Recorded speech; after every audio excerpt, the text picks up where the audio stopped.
नमस्ते दोस्तों, copper mistake channel में आप सभी का स्वागत है। आज हम लोग आपके रिलेशनशिप रीडिंग, स्पेशली उनकी करंट फीलिंग्स और करंट एनर्जीज क्या है वो सब जानने की कोशिश करेंगे with help of tarot.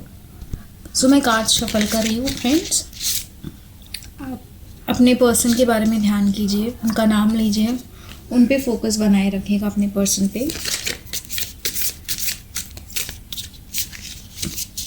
Universe please हमें हेल्प कीजिए। हमारे जो व्यूवर्स हैं उनके पर्सन के बारे में वो जानना चाहते हैं, तो प्लीज़ आप अच्छे से हमें डिटेल्स बताइए कि क्या है, क्या चल रहा है हमारे व्यूवर्स और उनके पर्सन के बीच, उनके पर्सन की क्या एनर्जीज़ है।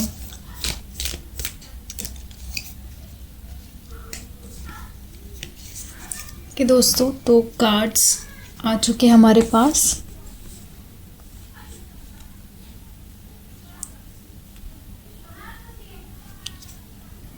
मैं और आज आपको अच्छे से बहुत क्लैरिटी मिले उसकी वजह से मैं और आपके लिए कार्ड्स ला रही हूँ।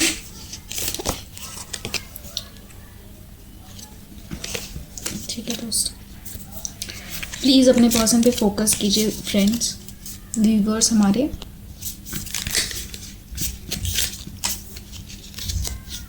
बॉटम ऑफ द डेक में 2 ऑफ वांड्स का एनर्जी है। ये सारे कार्ड जब हम इनको अनफोल्ड करते हैं 1 बाय 1,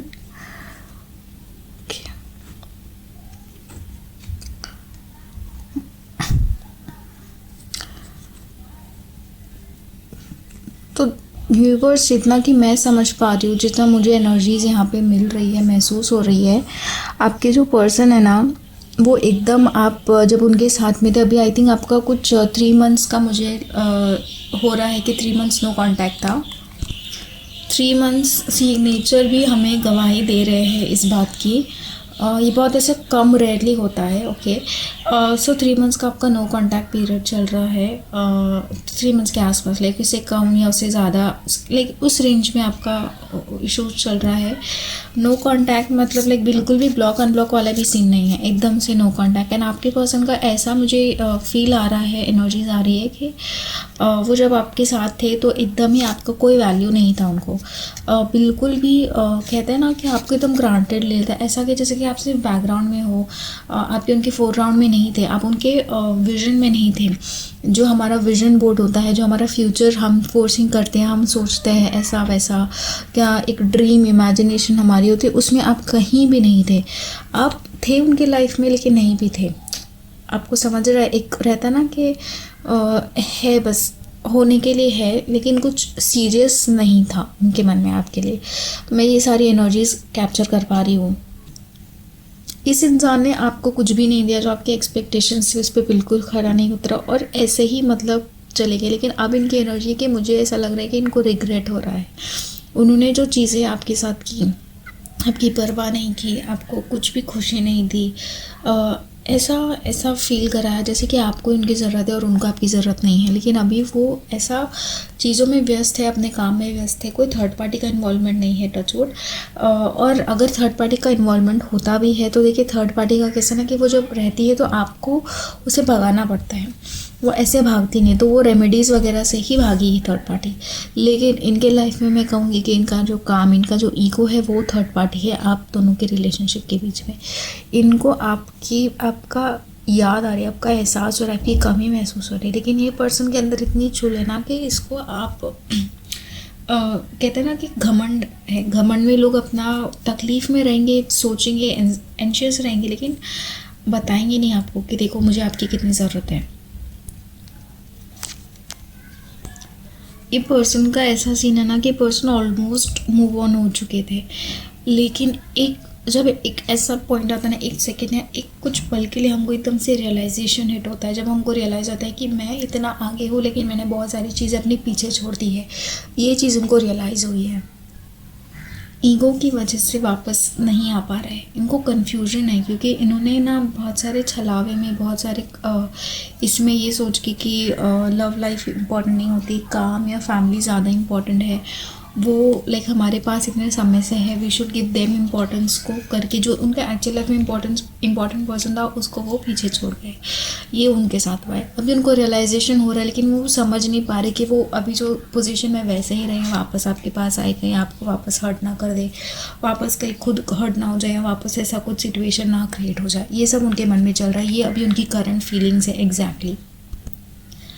लेकिन अभी ना वो अपने जो दिल से सोच रहे ना वही वो करने वाले। इन्हें पास्ट में बहुत बहुत ज़्यादा गलत डिसीजंस लिए, बहुत ज़्यादा आपके साथ इनजस्टिस हुआ है, इन्हें बहुत इनजस्टिस किया है बट ये पर्सन अभी वो सारी चीज़ें रिवर्स करने वाली, क्योंकि उनको समझ आ रहा है कि उनका हार्ट उन्हें कहाँ बुला रहा है। उनके पास आज सब कुछ है लेकिन जो चीज़ आप जो सबसे इम्पोर्टेंट थे उसको तो पीछे छोड़ा है ना। अब उनको कमी महसूस हो रही जब वो फैमिली के साथ कोई सेलिब्रेशन या कुछ आपको दिखेगा, आप उनको स्टॉक कर रहे हो, जो मैं एनर्जी फील कर पा रहे हो, आप उनको स्टॉक करते हो, देखते हो कि यार ये तो कितना खुश है, सब चीज़ें सेलिब्रेशन, शादियों में जा रहा है, पार्टियाँ कर रहा है, मतलब फ्रेंड्स के उसके जो आपके कॉमन फ्रेंड्स होंगे उनके उससे देख रहे हो कि फ्रेंड्स के साथ घूमने जाता है, कितना सही है इसका लाइफ, वेकेशन पे है। लेकिन वो ये सब मोमेंट्स में भी आपको मिस कर रहे हैं। वो सारी चीज़ें चल रही है उनकी, एक रहता है ना स्टैंड बाय मोड पे लाइफ होती है इंसान की, ऑटो पायलट पे, कि ठीक है अगर कुछ काम कर रहे छुट्टियां मनाने जा रहे हैं लेकिन उनका मन वहाँ पे नहीं है। ऐसा कह सकती हूँ मैं आपको कि उनका शरीर वहाँ पे लेकिन उनका मन आपके पास आने की कोशिश कर रहा है, लेकिन ईगो उनको रोक रहा है। लेकिन वो अपने मन की सुनेंगे, वो अपने मन को जो उनका मन है ना वो जो कहेगा वो अपने मन की सुनने वाले हैं। हार्ड वर्क कर करके भी बहुत कुछ कर लिया लेकिन अभी जो चीज़ की ज़रूरत है, जिस चीज़ का एहसास हो रहा है वो तो उनके पास है ही नहीं। जो चीज़ को मिस कर रहे, क्रेविंग हो रही है। एक्चुअली में जो वर्ड यूज़ होता है ना वो है क्रेविंग्स। उनको आपकी क्रेविंग्स हो रही है लेकिन क्या करें, आप तो हो ही नहीं उनके पास। वो तो आपको छोड़ के आगे निकल गए, तो आप क्या कर सकते हैं। उनके तरफ से ही उनको आगे ही आना पड़ेगा, क्योंकि आपने तो हमेशा अपने दरवाजे खुले रखे, लेकिन उस पर्सन को ही अब चल के आना पड़ेगा, क्योंकि आपने बहुत ट्राई कर लिया। अब जो है उस सामने वाले पर्सन के हाथ में कि वो कैसे सिचुएशन को संभाल सकते हैं या संभालेगा। इस पर्सन का प्रॉब्लम ये है ना कि इसको कोई रिस्पॉन्सिबिलिटी या ऐसा इमोशन जैसे पास्ट रिलेशनशिप का कोई एक बोझ दे देता है ना, बोझ जैसा, लाइक कि ऐसा तो हम तुम्हारे लाइफ में पहले आए थे, जैसे घर वाले होते हैं ऐसा कहते हैं, या फिर कोई पास्ट रिलेशनशिप में तुम्हारे साथ ऐसा हुआ, तो वो उस चीज़ के अंदर वो बह जाता है। वो इस पर्सन का ना खुद का कोई स्टैंड नहीं है, ये इसका खुद का कोई ओपिनियन है। इसको कोई बोलेगा कि देखो तुमने जो कपड़े पहने हैं ये तुम पे सूट नहीं कर रहे हैं, या फिर ये एक साइज़ बड़ा है, बल्कि वो अगर परफेक्ट साइज़ के परफेक्ट कलर मैचिंग वगैरह की भी चीज़ें पहने, अगर किसी ने उसको बोल दिया तो उसके मन में बात लग जाती है, उसको वही चीज़ उसके, और फिर वो पर्सन ने जो बोला है वैसा ही ये करता है। तो ये प्रॉब्लम है इस पर्सन की। इसकी वजह से आपकी लाइफ में ना थर्ड पार्टी कोई एक पर्टिकुलर पर्सन नहीं है। तो मुझे पर्सन की एनर्जी यहाँ पे फील नहीं हो रही, मैं कोई पर्सन को नहीं देख पा रही हूँ, लेकिन ऐसी बहुत सारी चीज़ें, कोई फैमिली ने कुछ कह दिया, फ्रेंड्स ने कुछ, सोसाइटी ने कुछ कह दिया, तो ये सब इसके पर्सन के मन में चलते रहती है। इस पर्सन को एक ही चीज़ अभी जो है प्रॉब्लम से निकाल सकते हैं आप दोनों का रियूनियन, कि इस पर्सन को रियलाइज़ हो कि लाइफ में डिसीजंस खुद के होने चाहिए, और थोड़ा खुद का स्टैंड, अपना एक ओपिनियन, स्टैंड मतलब ऐसे नहीं कि सबसे लड़ना है, लेकिन एक खुद का ओपिनियन होना चाहिए ना, कि आप क्या चाहते हो लाइफ में, कि किसको आप पसंद कर रहे हो, क्या है। एक बेसिक ओपिनियन तो आप रख ही सकते हो ना, आपको थोड़ी हमेशा सबकी बातें माननी है। और ये है कि ठीक है अभी, और दूसरा ऐसे ही कोई रैंडम डिसीजंस नहीं लेने हैं, ठीक है, कोई एक ठोस बेस करके फिर उनका डिसीजन होना चाहिए। तो ये थी आज की रीडिंग, करंट एनर्जीज़। आप मुझे फीडबैक दे सकते हैं कमेंट सेक्शन में। आपको ये वीडियो कैसी लगी मुझे ज़रूर से बताइएगा, और अगर आपको कुछ कहना है मुझे आप वो भी कह सकते हो। अभी के लिए मैं चलती हूँ, चलिए बाय बाय, टेक केयर, अपना ध्यान रखिएगा, मुझे फॉलो ज़रूर से करके रखिए, सब्सक्राइब कीजिए। और एक चीज़, आप प्लीज़ ये एनर्जीज जो है उसको कमेंट सेक्शन में क्लेम कर दीजिएगा। चलिए मैं चलती हूँ, बाय, टेक केयर।